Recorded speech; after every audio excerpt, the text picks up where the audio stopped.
सद्गुरू श्री ब्रह्मचैतन्य महाराज गोंदवलेकर यांचं प्रवचन 5 नोव्हेंबर। भगवंत हाच एकमेव आधार वाटला पाहिजे।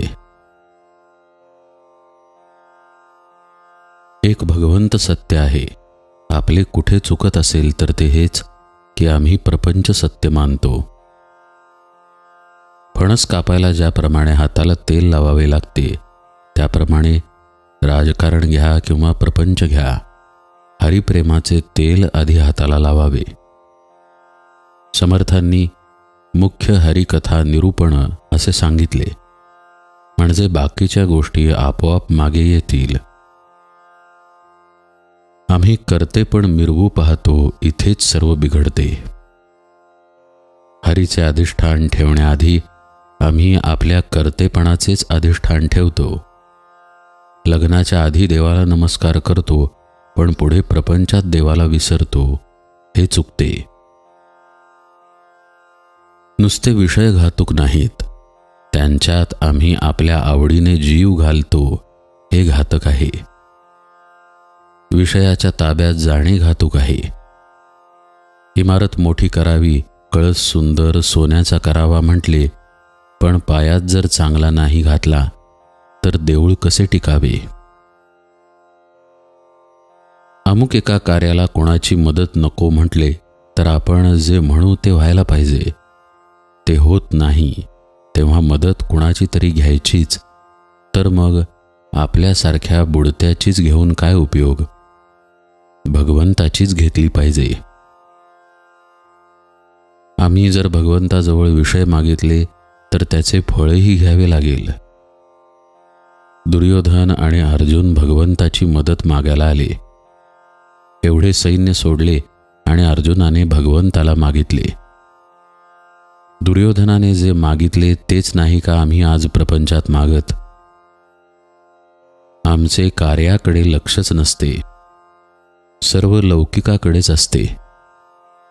मी दुसऱ्या कशाचाही नाही असे म्हटले म्हणजे भगवंताला अनन्य शरण होता येते।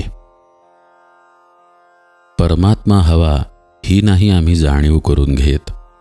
जग हवे असे म्हणतो आणि तिकडे सर्व जग मला नावे ठेवते असेही म्हणतो। मी म्हणतो जगाला नावे ठेवू द्या, पण राम काय म्हणतो इकडे पाहणे जरूर आहे।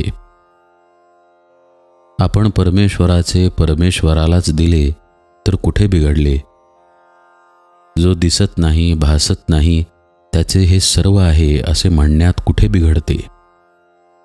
ते म्हणण्यात जे समाधान मिळते ते नाही आम्हाला समजत। खरोखर परमात्मा साक्षात कल्पवृक्ष आहे। आपण नेहमी चिंता वाहतो म्हणून तो आपल्याला चिंताच देतो। आपण जर त्याच्याकडे आनंद मागितला तर तो आपल्याला आनंदच देईल।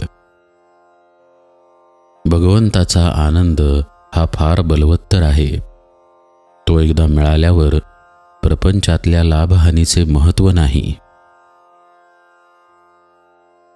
राम हा त्रैलोक्याचा स्वामी आहे, आपण त्याचे सेवक आहोत, पण आम्ही नोकरी दुसऱ्याची करतो आणि पगार मात्र रामाजवळ मागतो।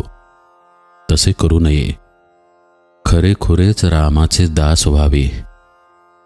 ज्ञान योग प्राणायाम वगैरे भगवंता वाचून येऊ शकेल, पण भक्ती मात्र भगवंता वाचून येणार नाही।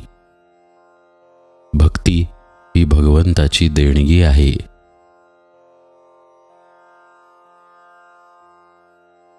प्रपंच करणे हा आपण स्वार्थ म्हणतो, पण तो खरा स्वार्थ नाही। खरा स्वार्थ भगवंताचे होण्यात आहे। जानकी जीवन स्मरण जय जय राम।